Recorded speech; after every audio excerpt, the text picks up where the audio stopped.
Përshëndetje shikues të Klan Kosovës. Po takohemi sërish në emisionin Histori e patreguar. Dhe për sot do të trajtojmë figurën e Ahmet Zogut, një nga figurat më të komentuara, një figurë kontroverse, sa ishte gjallë, i trazoi ujët e politikës, kundërshtar politik e të gjithë me radhë. Pas vdekjes i trazoi penat e historianëve. Sot e kësaj dite, historiografia shqiptare është ndarë në dysh, ata që e shohin si hero, ata që e shohin si tradhtar. Për cila është e vërteta për këtë figurë, çfarë raporte kishte ai me historinë, cili ishte kontributi i tij në raport me kombin, gjitha këto do t'i flasim pas sigles së emisionit me një historian që vjen nga kjo fushë. Rikthehemi sërish në studio, shikues të dashur, dhe ashtu siç edhe ju thash, me mua në studio është Xhemail Halili, një historian i cili ka lavruar në këtë epokë, kryesisht është periudha moderne e historisë, fusha e tij e ngushtë e studimeve, me thekse veçantë ka qenë figura Ahmet Zogut, një nga ato interesat e tij të mëdha të studimit. Xhemail, fillimisht mirë se erdhe dhe të falenderoj shumë që ke gjetë kohë me qenë pjesë e këtij emisionit. Nëse gjeta, knaci. Atëherë po provojmë sot si dy miq të vjetër, ato debatet tona të pafundme që i kemi pas si student pastaj në kafenet e Prishtinës, me i shpalos sot para shikuesve të Klan Kosovës. Në këndvështrimin tonë, një vlerësim përgjithshëm, çfarë vendi zë figura Ahmet Zogut në këtë historinë e Shqipërisë? Ahmet Zogu është një prej figurave më komplekse në historinë politike shqiptare, sidomos të shekullit 20. Është një prej figurave që është e trajtuar jo dhe sakt nga historiografia shqiptare. Qoftë nga historiografia moniste, qoftë nga historiografia postmoniste. Pse them këtë? Sepse periudha komuniste e ka trajtuar në mënyrë jo objektive. E them këtë sepse epitetet që i kanë jep këtij personaliteti kanë qenë, nëse guxona me thonë, deri ma banalet. E vërtet. Ndërsa nga periudha postkomuniste, kur doli Shqipëria prej asaj periudhe diktatoriale, që edhe historiografia e ka prodhu atë që e ka propagandu edhe sistemi komunist. Ndërsa historiografia postkomuniste, edhe kjo shkon në polin tjetër, e sheh vetëm bardhë. Si historian, mendoj që figurat duhet trajtuar në dimensionet të ndryshme. Nuk jam i prirur që mi pa një figurë politike ose historike nga këndvështrimi patriot apo tradhtar. Mendimi im është se figura e Zogut është njëna prej figurave që duhet ritrajtohet. Ritrajtohet në gjitha sferat. Pra, vetë finalmi pak. E vërtet ajo që thatë, që në rëmë plotësisht, në periudhën e Enver Hoxhës në atë sistemin monist, Ahmet Zogu së trajtohet fare, vetëm është katapultuar si tradhtar dhe i parëndësishëm, si njeriu që i ka shit interesat e vendit. Ndërkohë, pas viteve 90-ta, kur bjen diktatura, rrjedhimisht edhe hapën pak historian, nëse mund me thonë hapën, kemi kaluar, që thotë ju, nga ekstremin ekstrem. Tradhtari i regjimit na u bë heroi i demokracisë. Në të dyja rastet është përdorim brutal i politikanëve, asnjëherë studim objektiv mbi këtë figurë. Dhe tani, ju e thotë duhet muri pa. Kur themi muri pa figura Ahmet Zogut, a i bjen kjo që duhet me u lën anash kretë pretendimet e historiografisë komuniste dhe ato në demokraci, të cilat e çojnë Zogun gati në dimensionet e herojve. Këndvështrimi historian për historinë nuk duhet të jetë personaliteti apo objektivi i studimit as tradhtar, as patriot. Duhet shikuar në kontekstin kohor ku ka jetu Zogu. Zogu rrjedh nga një familje, bejlerësh, nëse guxona me thonë kështu. Fiks bejlerësh, me edukim otoman. Të arsimimi do të flasim pak më vonë, por rrjedh do të parë edhe herë në kontekstin kohor, kontekstin kulturor, kontekstin social. Lindja e Zogut është në një periudhë kur Perandoria Osmane ishte në fundin e sajna, përkatësisht vitin 1895, në një familje që kishte trashëgimi postin e udhëhecit të një krahine si ka qenë mati. Si fëmijë, ka qenë fëmijë vetëm mashkull nga linja e nënës Sanie, sepse baba i tij, Xhemali, kishte edhe një grua tjetër, edhe një djalë tjetër. Po në këtë rast, Zogu rritet në një familje me edukim, sidomos nga nëna Sanie, që rrithej nga dera e Toptanëve, që kishte një shtrirje gjeografike në Shqipërinë e Mesme. Shkollimi tina nuk ka qenë ai që do duhej me qenë, por zogu është njëna për figurave që duhet të trajtohet në këto kontekste. Konteksti kohor e përmenë Perandoria Osmane. Konteksti social edhe konteksti kulturor. Zogu u shkollua në njënën prej institucioneve ma të rëndësishme në Perandorinë Osmane, në Galatasaray, në shkollën e Galatasaray. Pastaj ndjeku edhe disa mësime shtesë për në aspektin ushtarak në manastir, ndërsa e vazhdojnë nëse guxojmë të themi kështu, në mënyrë autodidakte periudhën kur largohet nga Shqipnia dhe vendoset në Vjenë për afërsisht 2 vite. Pra, ne kemi një politikan, po e themi politikan, pa ato funksionet herë mbrete, herë president, paraprakisht kryeministër. Një person i cili me çdo kusht, çdo lëvizje ti, e ka bo për me met pjesë e historisë, si shumë politikan shqiptar që e kanë peng këtë pjesë. Me drejt pa drejt, kjo që është tjetër edhe personale. Shkon deri në atë pikë sa që edhe mundohet me falsifikuar deklaratën e pavarësisë Shqipërisë, ky ka qenë pjesëmarrësi, qysh ka bë më vonë edhe Enver Hoxha. Ai në politik futet shumë i ri, 17 vjeçar, kërkohet nga atë asambleja parlamentare shqiptare më ndryshoi ligji që ky më ka ndu për deputet fillimisht. Pra, ardha e tij në pushtet, duke zgjedhur pozicionin pro-austriak. Zogun e bën figurë të fuqishme. Dhe ai ylli i tij i ngritjes në karrierë është pikërisht te Kongresi i Lushnjës. Ndalim pak te kjo pjesë. Cili është kontributi real i Zogut në atë kongres? Meqë Kongresi i Lushnjës është një nga elementet më të rëndësishme që, si thua, e rikonfirmon shtetësinë e Shqipërisë londineze. E përmenim pak më herët që Zogu një pjesë tjetër tij 2 vite ka qëndruar në Vjenë, edhe jo rastësisht. Nga 16 deri te nga 16, fundi 16-s, fillimi 17-s. Veprimtaria tina shihet këtu, pretendon me disa figura të tjera, njëri prej tyre Asif Pash Elbasani, ta organizon një kongres, një konferencë në zonën ku ishte zona austro-hungareze. Sipas pretendimeve austro-hungareze, në këtë periudhë nuk do duhej të lejoj asnjë organizim me qëllime kombëtare. Andaj në shenjë të kësajna largohet me shku në Vjenë edhe me marrë pjesë në atë takimin ose dekorimin që vendoset rrëzimi ose vdekja e Franz Josefit dhe ardha në pushtet të Karlit të Parë. Inaugurimin. Nuk ka qenë i vetmi, ka qenë së bashku me krerët e fisëve të ndryshme, edhe aty brymoset me ato idetë nëse guxojmë të themi perëndimore. Pra bën një dyzim mes asaj periudhës otomane, që shpesh herë historiografia shqiptare i ka hyrë hak, edhe pjesës se perëndimore në këtë rast i Vjena.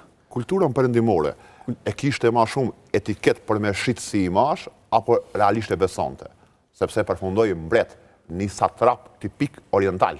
Që ka qenë shumica e aty në udhëheqësve, të paktën rajonit Ballkanit. Po ndalim te pjesa të pyetja paraprake, kontributi i Zogut në Kongresin e Lushnjës. Momentin që Zogu kthehet në Shqipëri, aty vepronte qeveria dal nga Kongresi i Durrësit, me Turhan Pash Premeten. Mendimi politik gjatë kësaj kohe ka qenë në 2 tabore. Një mendim që shprehej që shqiptarët duhet ta drejtojnë vetveten, kanë gjitha potencialin me drejtu shtetin e vet, e këtu nuk bën përjashtim as njëna prej organizimeve ushtarake që është Komiteti Mbrojtja Kombëtare e Kosovës. Madje në organin e saj në gazetën Popullit që dilte në Shkodër, shpreheshin se shqiptarët i kanë gjitha predispozitat me drejtu vetveten. Dërsa në kampin tjetër qëndronte një mendim tjetër, që mendoni që Shqipëria akoma nuk arrit me tregu institucionalizëm edhe duhet të vijet në kontrollin apo në protektoratin e fuqive të mëdha. Që ka qenë kërkesë e Kongresit të Durrësit. Qeverisë Turhan Pash Premeten. Okej, në këtë rast edhe mbrana këtij grupi janë 2 rryma, nën rryma nëse guxohemi me them. Një rrymë që pretendonte që një shtet te Atlantikut duhej të administronte Shqipërinë për një periudhë 2 vjeçare, ndërsa mendimi tjetër duke pa rrezikun nga Jugoslavia që ishte formu ose më saktësisht mbretëria serbo-kroate slovene edhe pretendimet e Greqisë. Ndërsa në këtë periudhë Zogu kur vjen në Shqipëri kemi një takim që ka me njërin prej figurave të kohës, Sejfullah Vllamasin. Nëse i besojmë memoarave të Sejfi Vllamasit, në një takim parafërsisht në fillim të vitit 1920, ai thotë që Zogu më japi një propozim të imase radikal. Edhe në librin e tina, Ballafaqime politike, e trajton në mënyrë të tillë. Sipas Zogut, duhej që Zogu me marrë atë drejtën që në atë kongresin që do të thirrej, me vendos gjithë krerët e Shqipërisë, edhe në disa raste, Zogu me marrë të drejtën edhe me vendos disa bomba, edhe me ekzekutu. Kjo të regon që Zogu ka pas metoda të ndryshme edhe të marrjes së pushtetit, edhe të mbajtjes së pushtetit. Që ka qenë njëta, vrasje politike. Vrasjet politike, vrasjet politike nuk kanë qenë, themi, produkt vetëm i Zogut. Kanë fillu me Asatin, si ka një Zogu, edhe pastaj kanë vazhdu. I ka përdorur në mënyrë më të mirë të mundshme për me sigurue pushtetin e vetë. Po, për Zogun këtë periudhë e ka fuqin më të madhe edhe ushtarake, sepse rreth tina që ndronin burra, mbi 2-3.000 persona që kishin armë, edhe ata shiheshin që mund të ambanin qetësinë brenda vendit. Po, ma t'janë kryesisht nga fisi i vetë. Le të njalmi pak të raporti i Zogut me elementin irredentist kosovar. Jo përmendur Komitetin Mbretëror Kombëtar i Kosovës, një organizatë që për hir të vërtetës e ka dhënë një kontribut të jashtëzakonshëm, fillimisht për sigurimin e pavarësisë së Shqipërisë, pastaj për ngritjen e drejta ose ngritjen e zërit për drejtat e shkelura të shqiptarëve në Jugosllavi. Dhe raporti i Zogut me këta burra ishte armiqësor, sidomos me atë levon kryesore të atyne lëvizjeve, po themi kushtimisht politike, Hasan Prishtina, Bajram Curri pastaj. Këtë ky element irredentit kosovar për Zogun ka qenë i papranueshëm. Periudha pas luftës së parë botërore për Shqipërinë ka qenë tema e vështirë. Zonat pushtuese që kishin qenë në Shqipëri gjatë luftës së parë botërore tani marrin një formë tjetër. Për një rikujtim, gjatë luftës së parë botërore, Shqipëria ishte ndarë në 3 zona pushtuese. Po. Zonën austro-hungareze, italiane dhe franceze. Po. Por, rezultati i luftës së parë botërore silli rezultate të reja. Në këtë rast, Austro-Hungaria, duke urrështuar në bllokun e shteteve qendrore apo bllokut qendror, e kishte humbur luftën. Tani, fuqitë të tjera, këtë rast Italia edhe Franca, i rritin zonën e vetë të ndikimit brenda territorit shqiptar. Edhe një herë çështja shqiptare që ka qenë temë kogja jo drejt e trajtuar në historiografinë shqiptare, çështja shqiptare në konferencën e Versailles. Të jemi korrekt, nuk ka pas çështje shqiptare në konferencën e Versailles. Nëse themi çështja shqiptare ka qenë e trajtuar kuadër të çështjes së Adriatikut, ku rivaliteti me dy fuqive të Adriatikut, Italia në anën, SKS-ja në anën tjetër, i solli pak a shumë rezultate që i kishte sjell edhe konferencat e tjera. Po pra, rivaliteti me dy fuqive bëri që Shqipëria del. Problemi kryesor gjatë kësaj kohe ka qenë rifitimi i pavarësisë së Shqipërisë. Që u mbyll me Nisenitën praktikisht. Me 9 nëntor 1921. Po pra. Edhe me këtë vendim, territoret tjera mbeten kuadër të SKS-s edhe Greqisë. Tani çfarë do duhej bërë? Zogu nuk konsideroi që ishte anti-Kosovë dhe anti-Kosovar. Zogu ishte i interesuar rifitimin e pavarësisë edhe një herë. Pastaj, nëse kemi parasysh rrethonat në të cilat kanë ndodhur kjo periudhë, shumë personalitete nga Kosova ishin futur në administratën këtë rast edhe të mbretërisë, edhe të periudhës së mëhershme. Vetëm se Zogu atë elementin e tij, karakterin e tij agresiv kundrejt elementit irredentist kosovar ka shfaq pasi sigurohet pavarësia e Shqipërisë. Lidhja e kombeve përfundimisht shqetësoi në nëndorin e 1921-s. Ndërkohë, vrasjet më të mëdha politike kanë ndodhur shumë vite mbrapa. Paktën nga 24 kur i kthehet në pushtet, fillimisht Bajram Curri, Luiç Grakuqi, ma vonë Hasan Prishtina, Cenobek Kryeziu. Pra jemi të folë për një figurë e cila nuk po them ka pas qëllime ose motive antikombëtare. Por, sa herë ju ka ngushtuar pushteti i tij personal, Zogu nuk ka nguruar me sakrifikuar interesin e kombit. Madje ka një shprehje ku thotë, irredentizmi është një luks që Shqipëria nuk mund ta konsumojë. Edhe këto me përmbyll, pozicionin e Zogut ka shjat i shteti, është rikthimi i çështjes së Shenaumit edhe Vërmoshit, lidhjen e kombeve, territori që janë një Shqipërisë, realisht konferenca e Versailles në Paris.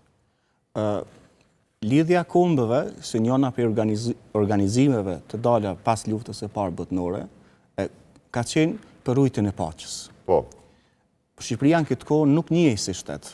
por kontributi i Fanolit ka qenë i jashtëzakonshëm, saqë me 17 dhjetor 2020 Shqipëria antarësohet në lidhjen e kombëve, akoma pa ju njoftë pavarësia shtetit që ka pas. Ndërsa, si çështje për me trajtu Shqipërinë, organizohet konferenca ambasadorëve, e cila në vendimin e 9 nëntorit 1921, në mënyrë tekstuale thotë që i njihet pavarësia e Shqipërisë, por fuqit këtë rast Britania Madhe, Franca, Japonia dhe Italia, ja bëjnë kërkesën lidhjes kombëve, e lidhja kombëve me autorizu Italin për me mbrojt Shqipërinë. Kjo në një farë mënyre Shqipërinë e vendosën në sferën e interesit italian. Kështu që nëse këtë rast ka qenë qëllimi kryesor rifitimi i pavarësisë, unë pajtohem në një mas me Zogun, i cili nuk ka mund dhe nuk ka pas rrugë tjetër që të bëhej pak ma shumë. Nëse i shohim dokumentet e kohës, dalin në sipërfaqe se Zogu ka qenë interesuar për popullsinë brenda Kosovës. Madje në një takim që ka pas Tafil Boletini me Zogun, thotë që ti do duhet me qëndru në Kosovë dhe mi fitu të drejtat. Pra qëllimi tina ka qenë që së pare të fitohen të drejtat njerëzore, pastaj qytetare edhe pastaj kombëtare. Pas rikthimit nga Jugoslavia, me që e rëzon Nolin me kundër revolucion, që shërzoj Noli këto me revolucion, 24 qershor, na e kemi një aktivitet të shtëruar diplomatik të shtetit shqiptar karshi qeshjes kosovare në Jugoslavi. Ndërkohë për Greqinë, për shqiptarët në Greqi, ka pas një aktivitet dendur diplomatik. Dhe kjo vjen si pasojë e një fakti. Zogu ka pas një frikë, pushtetin e vet. Hamendësimi dhe frika e tij e përhershme ka qenë. Qysh e ka rrezuar Nolin Jugoslavia me sponsorizimin e Ahmet Zogut për me bërë kundër revolucionin, ai ka pas frikën gjithmonë që në jetën kartë, këtë rast Hasan Prishtinën, e përdor Jugoslavia me rrezuar Zogun. Për këtë arsye ai ka hesht karshi elementit kosovar në Jugosllavi që kanë pas drejtat minimale. S'kan pas fare drejta. Këtë pikë, pra Zogu prap sakrifikon një pjesë mirë të kombit, por me rujt pushtetin e vet, eventualisht me majt larg Jugoslavinë që mos mu interesuar shumë për çështjen shqiptare. Me që Zogu po i shkon për shtati si partit politikani. Veprimtaria e Zogut këtë periudhë është sidomos në një rivalitet të madh midis Jugosllavisë edhe Italisë. Këtë rast Zogu shihet të politikan i kohës. Nuk pretendojmë që Zogu ka qenë ai modeli që na japin filozofët, sidomos Platoni, mbreti filozof ose filozof i mbret. Pra, Zogu nuk i ka pas të virtytet të shkollimit e tij akademik, por qëllimi tina ka qenë Shqipëria, por jo duke lënë anash edhe interesat e shqiptarëve jashtë territorit të Shqipërisë. Nëse shohim veprimtarinë e sidomos diplomatëve të kohës, njëri prej tyre Xhafer Vila, Rauf Fico, të cilët kanë qenë ministra fuqiplot në Beograd, edhe takimet e këtyre personaliteteve me figurat kryesore të kohës në Jugosllavi gjithmonë vënë në pikpamje këtë gjë. Pra, gjendja e shqiptarëve në Jugosllavi. Këtë rast, shumica prej përgjigjeve kanë qenë negative. Ne dim, pastaj që në vitin 38, një traktat, një marrëveshje për shpërnguljen e shqiptarëve. Pra, Zogu nuk ka mund me ndalë, por Zogu ka bë atë që mundej me bën në një rrethon të caktuar me kohore. Po, veç ka shumë rëndësi në çfarë periudhe, sepse pas vitit 33 s'ka ekzistuar më rreziku i Hasan Prishtinës, të një revanshisti që ja rrezikon pushtetin. Po, le të kthehemi fillimet e tija. Fillimisht kthimi i tij në Shqipëri, kjo është evidente, kjo fakt, me ndihmën jugoslave, me trupa jugoslav, me lirat italiane të Hugo Solos, deputeti që ja ka siguruar financim, e rrezon një qeveri, po themi demokratike, nëse mund të themi demokratike asaj të Nolit. Fillimisht shpall Republikën me 21 janar 25, nuk i mjafton kjo dhe kalon në mbretëri. Dhe këtu vjen pa karakteri i tij prej një satrapi oriental që nuk e njohin demokracinë, sepse diktaturën ose këtë ratë mbretërinë, monarkinë e shohin si mjeti më efikas me rujt pushtetin e vet. Asdran, periudha ka qenë e tillë. Shumica shteteve të Ballkanit kanë vepruar me këtë format të shtetit, monarki. Përveç i vetmi shtet i madh nëse guxojmë të them ballkanik, ka qenë Republika Turke, e cila e kishte anashkaluar monarkinë dhe kishte vendosur republikën. Tani, rikthimi i Zogut është ajo që njihet në historiografi kthimi i legalitetit. Pra, që qeveria Noli ishte ilegale. Nëse Zogu ka ardhë, përmendej Noli ka ardhë pushtet me anë të dhunës, atër funksionon edhe dhuna anën tjetër. Jemi dakord me kundërrevolucionin, nuk e kam me kundërrevolucionin. Problemin e kam me disa pika që i zotohet Pashiqit, se pasi kthehet nga Jugoslavia e fal Shenaumin edhe Vërmoshin. Nuk i marrëveshje ose shumë përfolur Pashiq Zogu, sepse nuk është deri në fund e dokumentuar. Por veprimtaria praktike e Zogu tregon që ka pasur dakordim me Nikola Pashiqin. Ti jemi të qartë, Zogu nuk ka qenë pro-Jugoslav. Kjo nuk... Jo, s'ka qenë as pro-italian, ka qenë pro-interesit vetë. Ka përdor fuqitë sipas interesit. Nëse bazohemi në produktin që kanë sjellë historianët, nuk dua të them historianët vendor, sepse shpesh herë nuk kanë qenë objektiv në trajtimin e tyre shkencor, po pe marrim njërin prej figurave kryesore që ka trajtuar Zogun, Bernd Fischer. Ai me të drejtë thotë që Zogu ka qenë ambicioz. Patjetër. Zogu ka pas pretendime. Andaj gjithë ato mundohej që mi realizu. Prandaj, nëse nuk besoj që do duhej me rënë qafë për këtë aspekt. Jo, çështja është këtu dallon politikant ordiner, ose politikant që nuk i fut historia në faqet e lavdishme dhe politikant që i fut faqet e lavdishme. Ata politikant që për një moment interesin e vet personal e sakrifikojnë për ato të kombit, janë pjesë e lavdishme e historisë. Dhe këtu është dilema më e madhe. A ka më shumë vepra Zogu ku sakrifikon nga situata e vet personale për kombin, e të futet në faqet e lavdishme apo jo? Apo është një figurë tipike shqiptare, politikant tipik shqiptar i këtyre 100 viteve të fundit? Për mua është politikant tipik. Pra as hero, as tradhtar, larg asaj se asun nuk janë paraqitur. Nuk qëndron as njëna për epiteteve, as tradhtar, as hero. Nëse shohim periudhën kur përmerrim periudhën e presidencës 25-28, në aspektin e kulturës, arsimit, kishte mangësi të mëdha. Shqipëria kishte njënën prej popullsive me numër me analfabet më të shumtë, mbi 80%. Pra shegojmë mbrapa me të më të madhe nga sundimi otoman. Në rrethanat në të cilat ndodhej Shqipëria përkatësisht Zogu, qëllimi tina nuk ka qenë thjesht vetëm arsimi kultura, por stabiliteti politik. Stabilitetin e tij politik e solli edhe një herë si pjesë e rivalitetit jugoslavo-italian. Pra, momentet që rikthehet nga Jugoslavia, atëherë hapet porta me Italinë si kundërpesh. Pra Zogu mundua që të shfrytëzoj të dy palët, por pjesa kryesore, Italia, në një farë mënyre përmes invazionit, përmes ndikimit, sidomos ekonomik, fazën e parë. Pastaj në fazën e dytë, me ato dy marrëveshjet, paktin e parë të Tiranës 26-ën dhe paktin e dytë të Tiranës 27-ën, në një farë mënyre e konfirmojnë edhe vendimin. Do të vim aty, se janë të rëndësishme këto si marrëveshje. Por, unë si historian, do të arsyetoja Zogun sikur mes dy fuqive, çfarë ka qenë Jugosllavia dhe Italia, ai e zgjodhi Italinë. Çështja është që në fillimet e veta si president ka pas edhe tjera alternativa. Për shembull, por me eksploruar naftën shqiptare, përveç italianëve që ka qenë kandidat potencial me fituar drejtën, ka qenë shoqëritë amerikane, anglo-persiane, që Zogu i refuzoi. U dha ka Italia, bashkë me italianët e hapin bankën kombëtare, ku 51% aksione në Rom, 49% në Tiranë. Qysh në fillim ai ju ka nënshtruar pa deklarim Benito Mussolinit. E ka pas për mbrojtje sigurisht, por ajo mandaj merr trajtën e një vasaliteti. Por më konfirmuat e paktet e Tiranës 26 nëntori, 27 nëntori në zgaboj, edhe mas një viti 27-ës. Njëri ekonomik, tjetri ushtarak, që në thelb janë humbje e pavarësisë. E përmende Zogun ka të rështohej. E përmende alternativën Britania Madhe. Në vitin 1922, skena politikën italiane ndryshoi. Në kryet e Italisë u vendos njëri prej diktatorëve të kohës, ose totalitarizmat, këtë rast Benito Mussolini. Edhe në atë kryengritjen e marsit vitin 1922, kur ballafaqohen dy rrymat politike, Zogun në anë, edhe Aqif Pasha Elbasani, Hasan Prishtina, Bajram Curreani tjetër, Elezi Sufi, edhe këtu vendoset me rifillu një kryengritje kundër Zogut, sepse Zogu kishte marrë, ishte bërë ministër i punëve të brendshme gjatë asaj kohe. Këtë rast,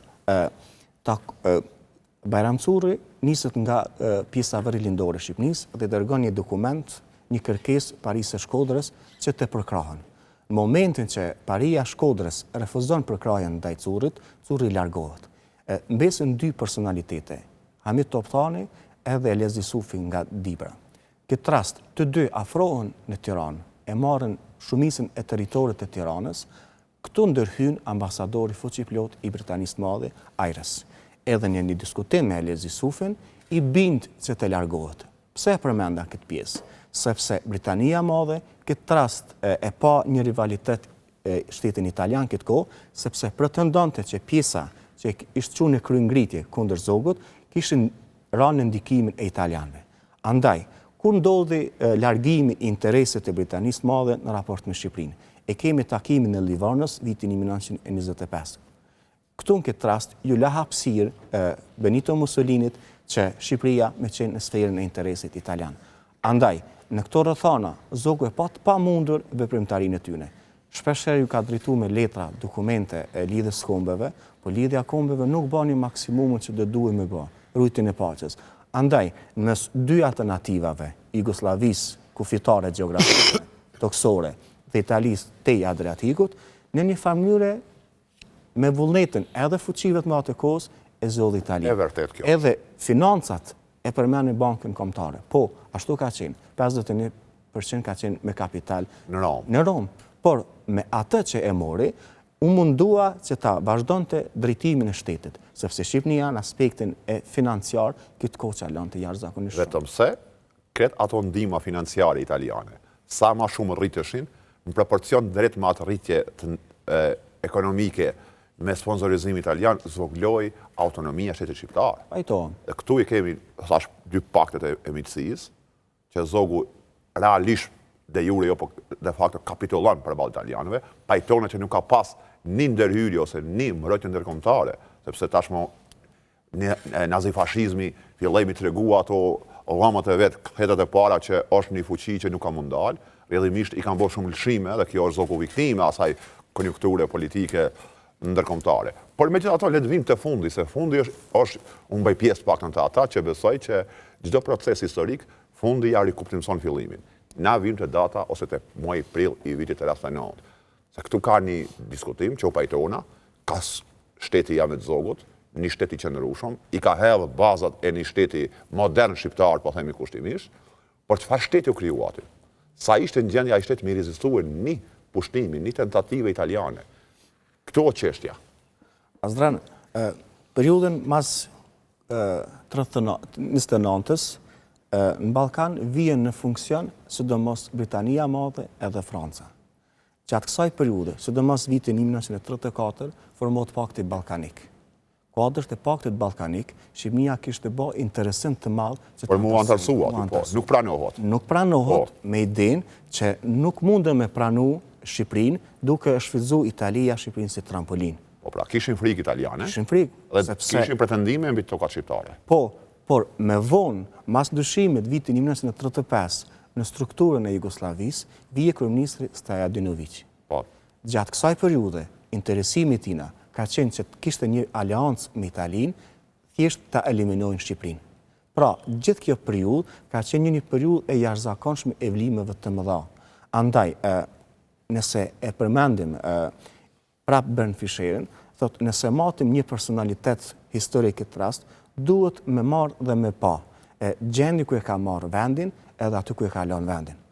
Gjatë periudhës, deri te 39-ta, Zogu kishte bërë përpjekje maksimale në modernizimin e vendit, në institucionalizimin e vendit.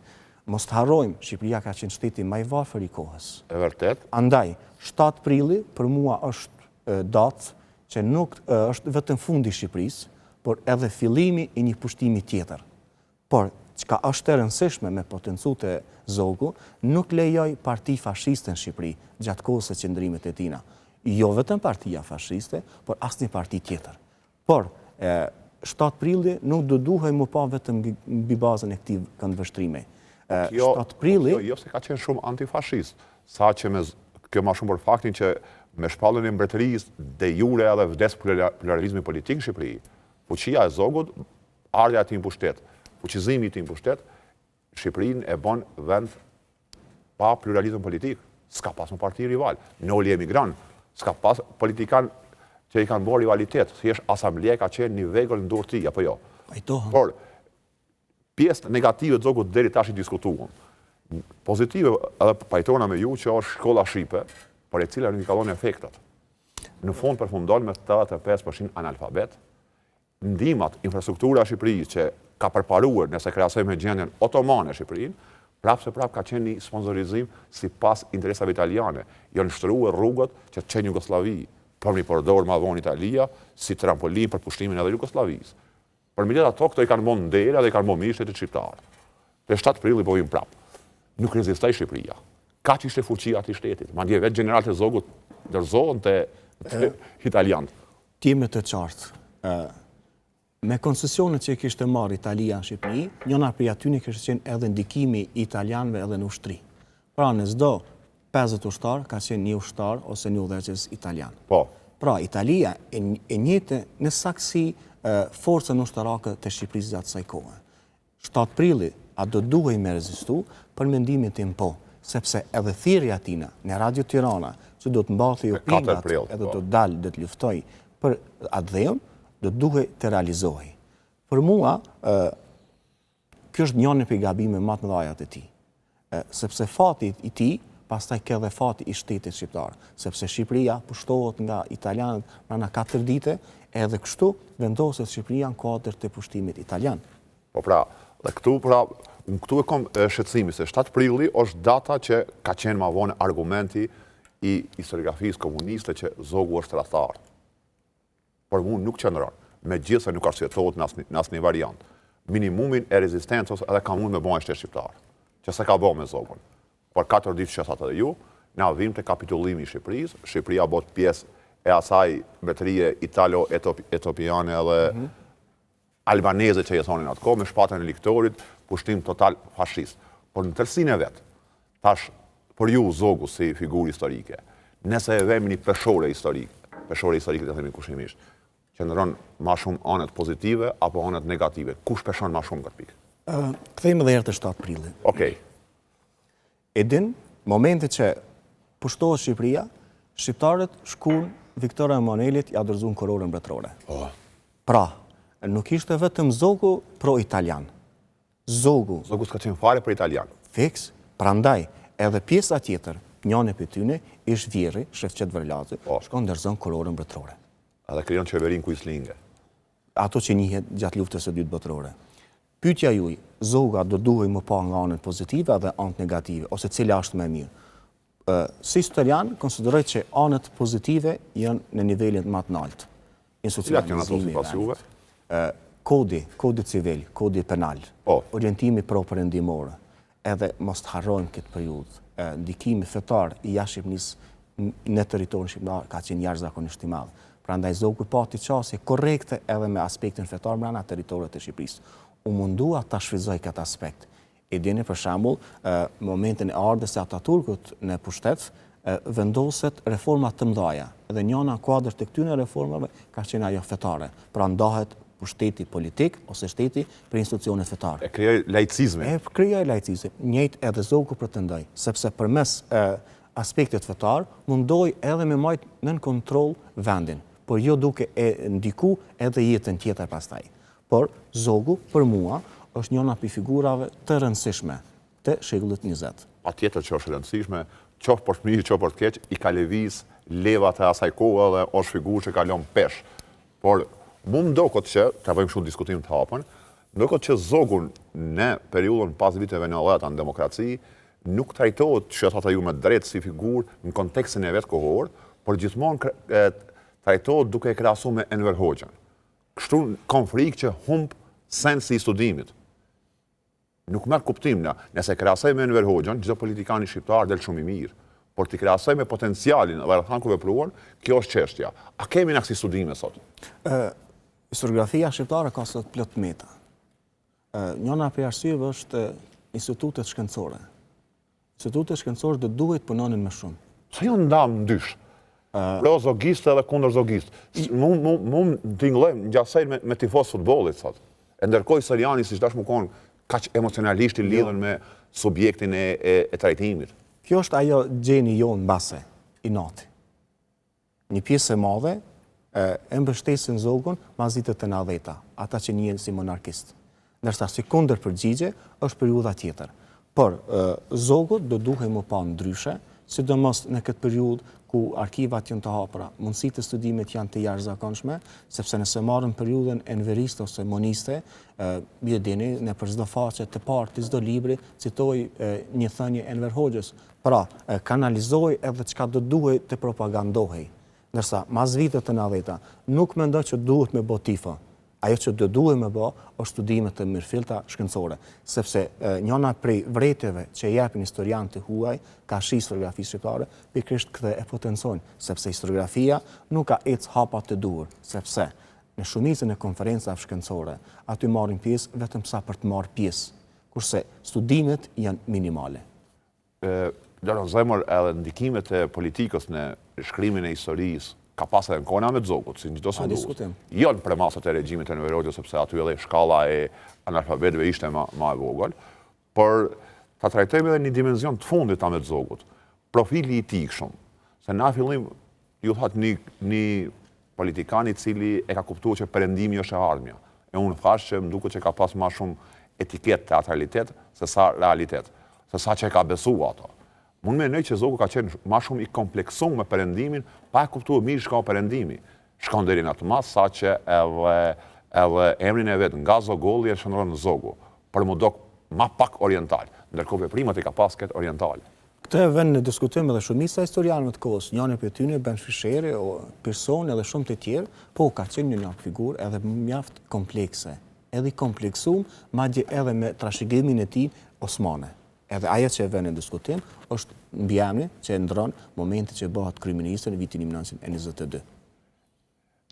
Raporti i tij me Noli më ka interesuar gjithë në histori. Fillimisht normal dy armiqt përbetohën, për më vonë procese sipër gjatë sundimit të Zogut në Shqipëri, duket që ato raporte rehabilitohen. Madje edhe motrat e tij shkojnë me një mesh në Boston, nëse nuk gaboj, ku edhe Noli i pret. Në gjykimin e juaj si historian, ku e ka vendin kjo përplasje ose cila është vendi i Nolit edhe i Zogut në këtë pikë, me që nuk mund me trajtuar Nolin si periudhë veçantë sa shumë e shkurt, pa e krahasuar edhe pa e trajtuar bashkë me raportet e tij me Ahmet Zogun. Figura e Nolit edhe Zogut nuk janë ballafaqim vetëm midis dy figurave, po konsideroj janë ballafaqim edhe midis dy ideve. Po. Zogut realist edhe Nolit idealist. Këtë rast, kush do duhemi ta qeverisë Shqipërinë, nuk do diskutohej. Po kush e mori Shqipërinë, është e diskutueshme pastaj. Por, Zogu edhe Noli nuk kanë qenë vetëm armiq. Kjo dëshmon pastaj edhe veprimtaria tina, momenti që Noli largohet dhe shkon në Shtetet e Bashkuara të Amerikës. Pra, nuk e ka po armik, sepse armiqtë e tina kishin qenë fillimisht Bajram Curri, i cili pastaj vritet në ndritimin e Cenobej Kryziut, vritet Luiz Gurakuqi në Bari, vritet Hasan Prishtina, vritet edhe dhëndri i tina Cenobej Kryziu. Pra, Zogu nuk lente... Madje për dhëndrin thuhet që ka pas, si pas Robert Austin, edhe motivet të ulta personale, me që ka qenë ish burri i motrës vetë, në fije Zogut. Nuk të duhet me diskutu. Unë nuk isha habit një person si Zogu me më rrinë dhe në të dimenzione.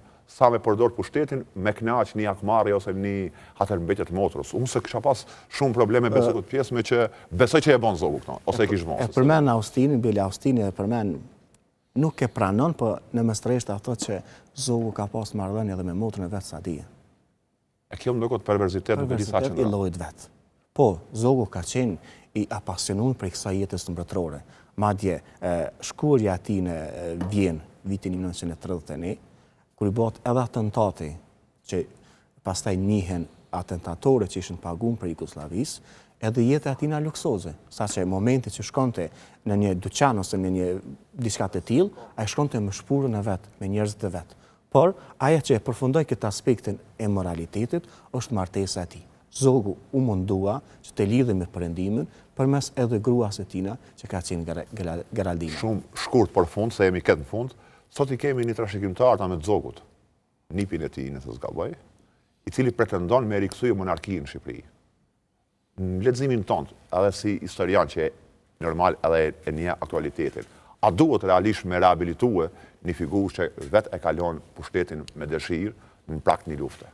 Figura Zogut duhet rehabilitu. Pasardhësi i tij rehabilituar si monark. Për mua nuk qëndron, sepse Shqipënia është rreshtuar me pro perëndimore. Edhe mendoj që forma qeverisës në të cilën e ka Shqipëria duhet me funksionu. Për mua, mbretërit janë pjesë e të kalumes, janë pjesë e historisë. Monarkitë le të jenë të kalume, këtu pajtohemi jemi dakord. Unë të falenderoj shumë që ke qenë pjesë e këtij diskutimi, besoj shumë me karakter informativ për shikuesit, atëherë dashur shikues, ky ishte Ahmet Zogu pra, me rezultate impresive personale, sa kanë qenë ato rezultate impresive për shtetin e kombit shqiptar, çështje e diskutueshme edhe pas kësaj dite sigurisht, e shumë gjatë, sado që ka përballje historiografike. Unë ju përshëndes dhe shihemi javën tjetër.